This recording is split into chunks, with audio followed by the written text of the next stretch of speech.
They called her a disgrace. Her father disowned her. Alone and pregnant, she vanished from the village. But what they buried in shame would return in power. This is the story of Amara, and how sometimes the deepest betrayals plant the seeds for our greatest destinies. The Sunday sun burned bright over the red dust roads of Olotoro village, but inside the white-walled church, a different kind of fire glowed, pride. All eyes were on Amara Obasi, standing tall at the pulpit, clutching her framed scholarship award. The pastor's daughter, the girl who made the village proud. Her father's voice thundered behind her, booming with authority. "Brethren, behold the fruit of righteous upbringing," Pastor Obasi proclaimed. "Our children, when trained in the fear of the Lord, shall sit before kings." The congregation erupted into applause. Mothers clapped. Fathers nodded approvingly. Youth whispered in awe. Even the village chiefs, seated in the front row in their heavy agbadas, smiled. Amara lowered her eyes shyly. She had spent her whole life trying to make her parents proud, and today it felt like she had finally succeeded. Her mother, Mama Ifeoma, dabbed at her eyes with the hem of her wrapper, weeping tears of joy. After service, the villagers gathered around her. "Amara, you're a blessing. You must not let any foolish boy distract you. Oh, remember, the pride of Olotoro rests on your shoulders." Amara smiled, nodded, and thanked them, but deep inside, a small knot of anxiety twisted in her stomach, because she had already let a foolish boy distract her. "Promise me, Amara. No boys, no distractions." Her father's warning echoed in her mind as she slipped out the back door of their compound, her sandals scraping quietly against the packed earth. The evening air was thick with the scent of wood smoke and ripe mangoes. Crickets sang their endless song. Amara pulled her headscarf tighter, heart pounding. She knew the rules. Her entire life had been built on rules.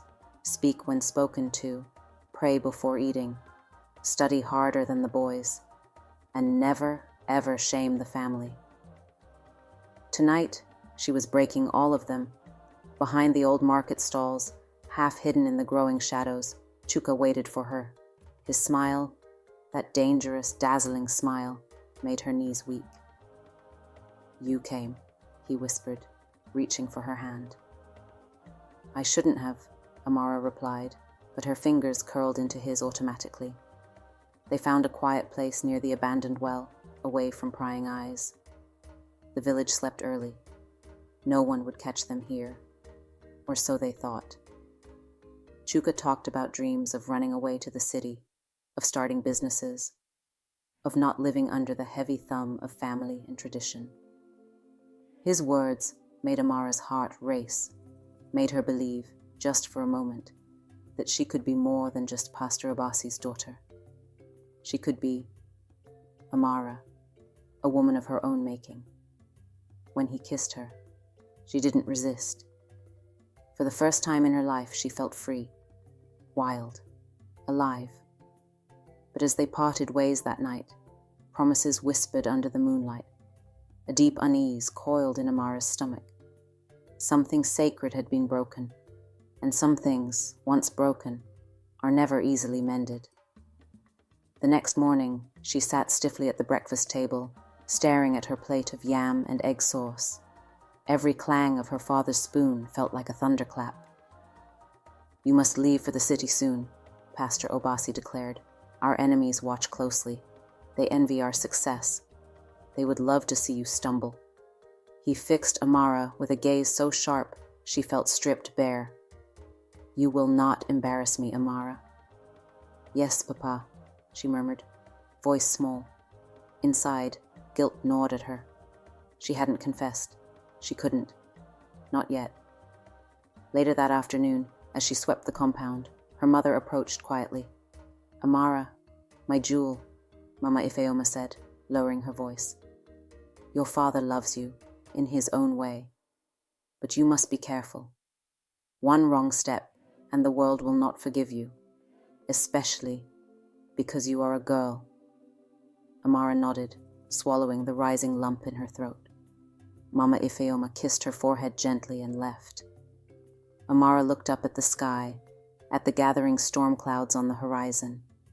Somewhere deep inside, she knew. The first crack had formed. The storm was coming, and there would be no hiding from it. The rains came early that year.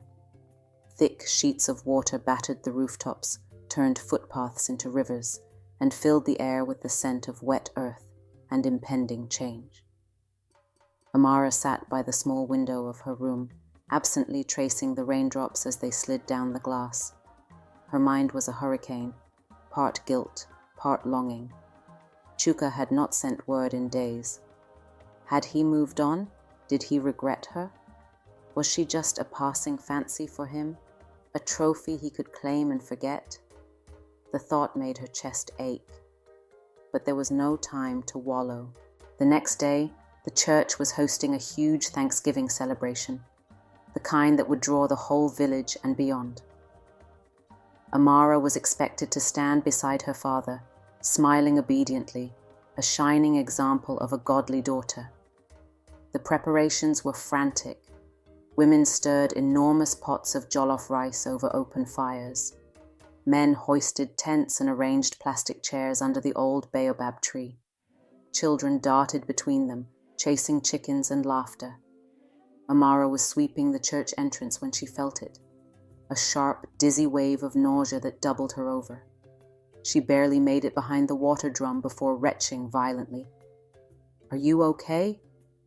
Auntie Chioma's sharp eyes bore into her. "Yes, Auntie," Amara croaked, wiping her mouth with the back of her hand.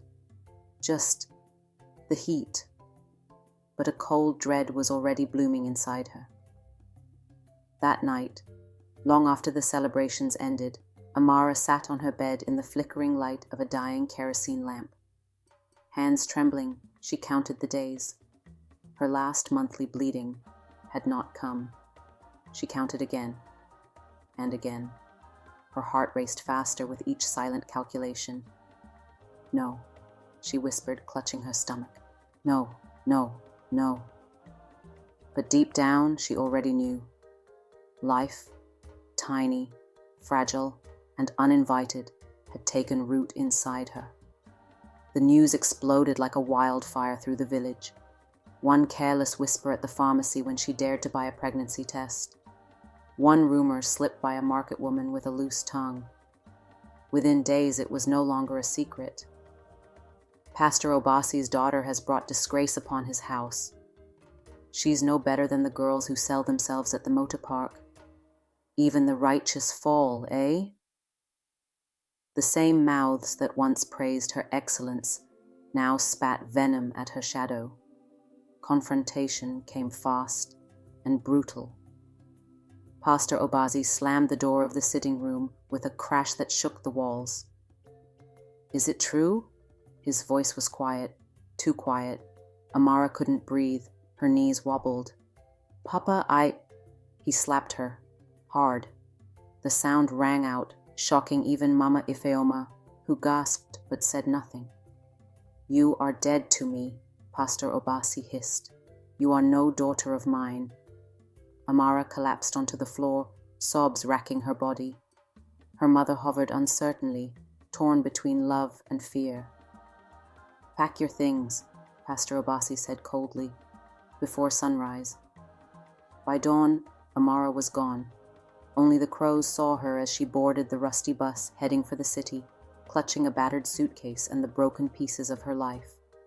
The driver barely waited for her to sit before grinding the bus into motion. No goodbyes, no blessings, only silence, heavy and final. As the village shrank behind her, swallowed by mist and regret, Amara placed a trembling hand over her belly. "I don't know what we'll do," she whispered to the tiny life inside her, "but we'll find a way. I promise." The road stretched ahead, unknown, unforgiving. But Amara lifted her chin. This was not the end. Not yet. The city roared like a living beast. honking buses, shouting vendors, the smell of roasted corn, exhaust fumes, sweat, and dust. Amara pressed herself tighter against the bus window, heart pounding. She had never been here before, only heard whispered stories of Lagos, where fortunes rose and crumbled overnight, where girls like her could vanish without a trace. Her stomach twisted again, hunger or fear, she couldn't tell. The driver grunted, yanking her attention. "Last stop, girl. Move." Amara stumbled off the bus onto the cracked pavement, clutching her suitcase so tightly her knuckles turned white. Rain threatened in the bruised sky above, but nobody slowed down. People flowed around her like a rushing river, urgent, uncaring. "Where will I go?" she whispered. No family, no friends, no plan. Only the crumpled address Mama Ifeoma had slipped into her palm at the last second, tears shining in her eyes. "Find Auntie Vera. Tell her you're Ifeoma's daughter." Finding Auntie Vera was harder than Amara expected. It took nearly a day, wandering through endless winding alleys, avoiding strange men who leered and hissed, clutching her battered suitcase as if it contained her soul. By nightfall, exhausted and trembling, she finally found the faded sign. Mama Vera's canteen. Good food, good people. The smell of pepper soup and fried fish almost knocked her out. Inside, the canteen buzzed with life. Tired workers laughing over beers, tired mothers scolding rowdy children. Behind the counter stood a round woman with a booming laugh and sharp eyes. Auntie Vera. When Amara croaked out her mother's name, Auntie Vera's face softened. Without another word, she grabbed Amara in a crushing hug. "You poor thing," she muttered. "Come, you're home now." Life at Mama Vera's was not easy. Amara slept on a thin mattress behind the kitchen, waking at 4 a.m. to help chop onions, wash plates, and sweep floors. The work was endless, the pay non-existent. But there was kindness here.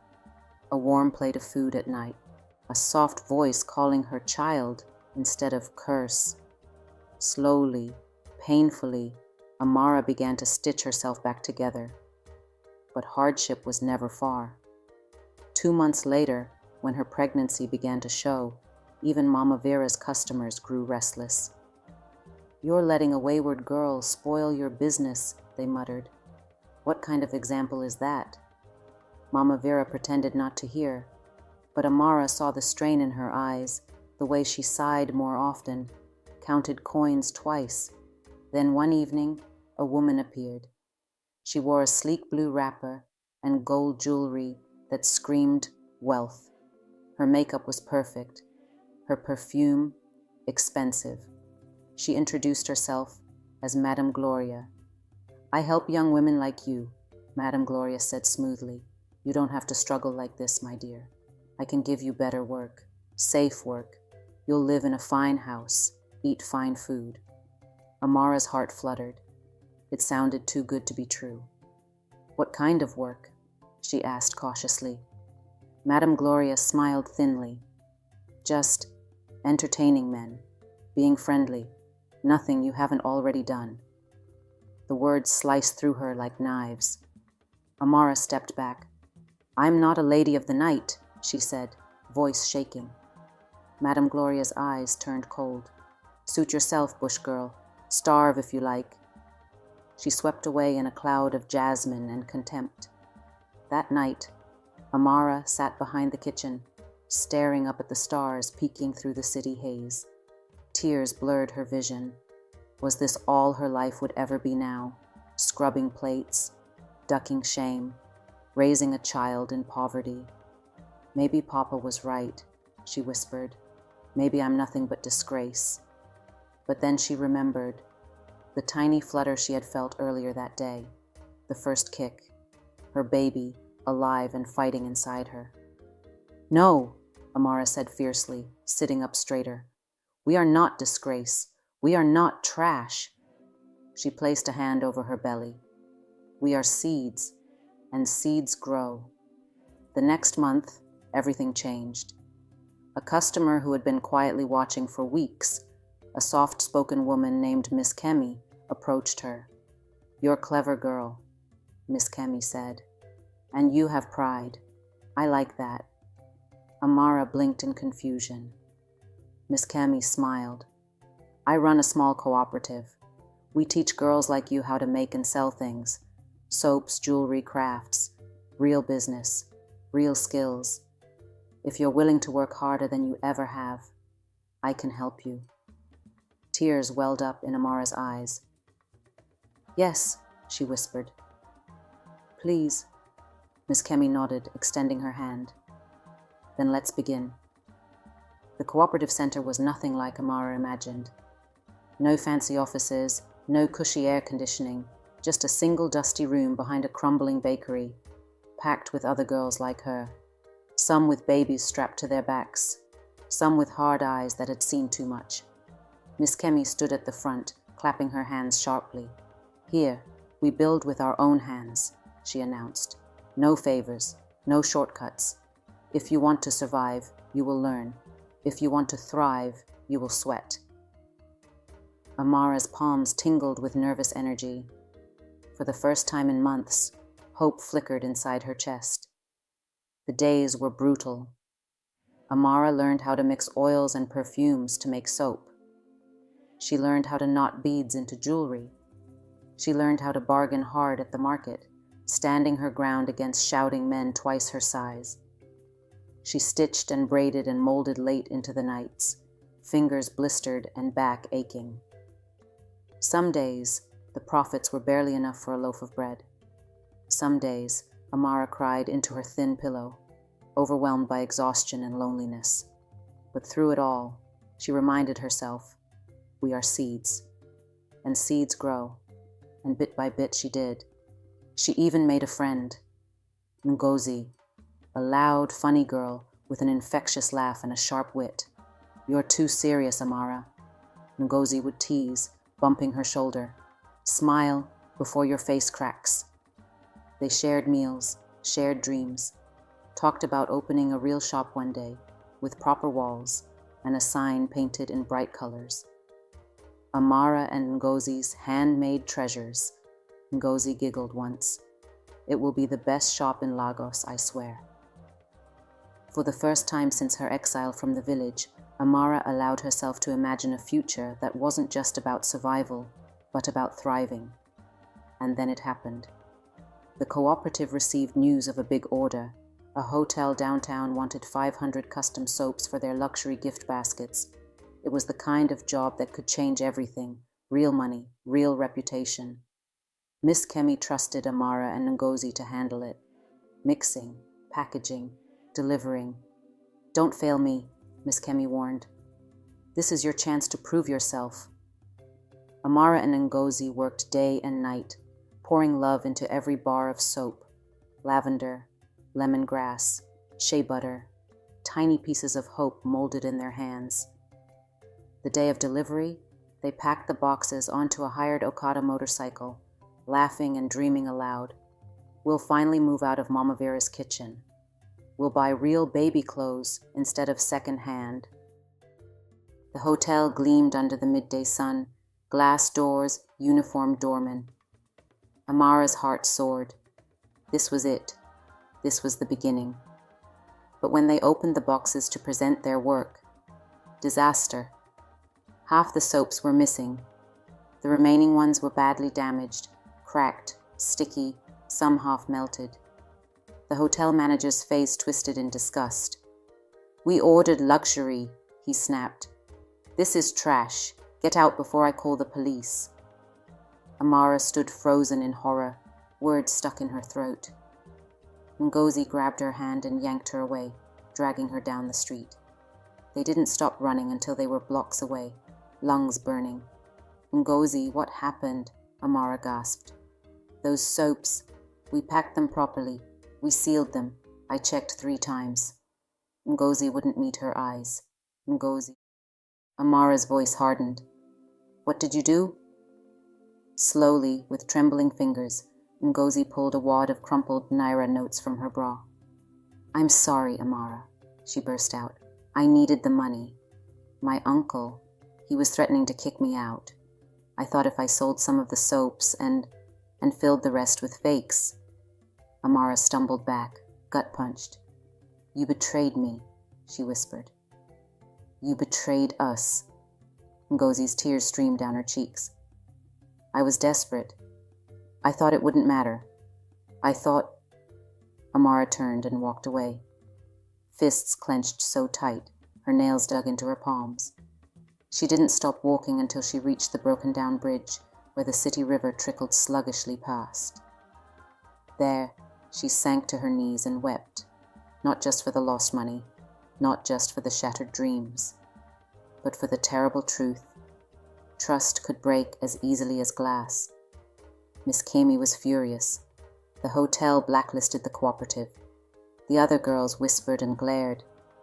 Business slowed to a crawl. Amara offered to leave, head bowed in shame, but Miss Kami shook her head. Did you steal? She asked bluntly. No, Ma, Amara whispered. Then you will stay, and you will rebuild. That is what seeds do. Amara nodded, swallowing the lump in her throat. Rebuilding was slow. Customers were wary. Money was tight. But Amara pressed on. This time, she worked alone. This time, she double-checked every seal, every label. Little by little, faith returned. One customer at a time. One evening, months later, something incredible happened. A woman approached her tiny market stall. Elegant, kind-eyed, familiar. It was Madame Aisha, the owner of the biggest spa in Lagos. She had heard about a young girl who made the best natural soaps in the city. Are you Amara? She asked.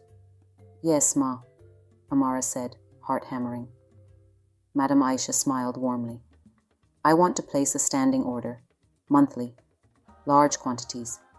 Can you handle that? Tears sprang to Amara's eyes, not of sorrow this time, but of joy. Yes, Ma, she said, voice steady. I can. As Amara watched Madame Aisha walk away, contract papers tucked into her bag, she pressed a hand over her belly, now round and heavy with the last months of pregnancy. We did it, my baby, she whispered, a brilliant smile lighting her face. We are growing. The city roared around her, but this time it didn't scare her. She had roots now, strong ones, and nothing would tear her down again. The first contraction hit Amara like a lightning strike. She doubled over in her market stall, clutching her swollen belly, gasping for air. Help, she croaked. But the afternoon crowd roared past, too busy, too distracted. Only one person noticed, a teenage boy selling groundnuts. He dropped his tray and rushed to her side. Auntie, your baby is coming, he cried. Somehow, through the haze of pain and terror, Amara managed to nod. The boy flagged a passing Kiki, a battered yellow tricycle, and together they lifted her inside. Hospital, the boy yelled at the driver. Quickly. The world blurred into flashes, the grinding roar of the engine, the sharp jolt of potholes, the metallic taste of fear in her mouth. Please, she whispered to the child inside her. Hold on, just a little longer. Hours later, in a dim, overcrowded clinic, Amara screamed until her throat was raw. Sweat drenched her. Tears blinded her. But when the midwife finally placed the tiny, wriggling bundle in her arms, the world melted away. A daughter. A perfect, furious daughter, with fists balled up tight and a wail that shook the ceiling. Amara sobbed with relief and wonder, clutching the child close. Your name, she whispered, is Ifunanya, love that never dies. The early days were a blur of exhaustion and tenderness. Amara nursed Ifunanya under the thin mosquito net at night, whispering stories about hope and strength. By day, she strapped the baby to her back with colorful wrappers and returned to her market stall, selling soaps and lotions to anyone who would stop. Customers smiled at the sight, a young mother hustling hard, eyes bright with determination. Word spread faster than wildfire. That Amara girl, she works like 10 men. Her soaps are magic. Her child is a blessing. Business boomed. Madame Aisha kept her promise. She placed bulk orders every month, supplying high-end clients who loved Amara's natural products. Soon, Amara moved from a street stall to a tiny sunlit shop tucked between a tailor and a baker. She painted the walls herself, bright teal, the color of hope. She hung a hand-painted sign above the door, Amara's Natural Treasures. And just like that, the seed that once lay buried under shame and betrayal began to blossom. But then, one rainy afternoon, a letter arrived, tattered, dirty, stamped with the seal of her old village. Amara stared at it for a long time before daring to open it. Inside, the words blurred as tears filled her eyes. Your father is gravely ill. He calls your name in his fever. Please come home if you wish to see him before it is too late. The paper shook in her hands. Home, the place that had spat her out like rotten fruit. The place that had condemned her for a crime she hadn't committed. Amara pressed the letter to her chest, heart pounding. That night, she wrestled with the decision. Ngozi, now a trusted friend again after months of slow, painful rebuilding, sat beside her, cradling Ifunanya. You don't owe them anything, Ngozi said fiercely. After what they did, let them rot. Amara shook her head. It's not about owing, she said quietly. It's about healing. She stared at her daughter's sleeping face. So peaceful, so innocent. I don't want to carry hate in my heart anymore. I want to show Ifunanya what forgiveness looks like. Ngozi looked away, blinking rapidly. You're stronger than me, she muttered. Amara smiled sadly. No, she said. I'm just tired of bleeding. And so, with Ifunanya tied securely to her back, Amara boarded a bus at dawn. The road home was long and winding, choked with potholes and lined with fields of golden maize. Every mile felt like peeling back layers of old wounds. But Amara pressed on. One step at a time, she whispered, one breath at a time. When Amara arrived at the compound, the place that once held so many memories, her heart seemed to stop. The house was unchanged, the same tall fence, the same familiar gates, yet everything felt colder. The air was thick with the weight of years lost. Her father, Pastor Obasi, was lying on a wooden bed in the shade of a large mango tree. His face was pale, his body frail, the once commanding presence of the village pastor reduced to a mere shadow of the man he had been. He turned his head slowly at the sound of her footsteps. Their eyes met.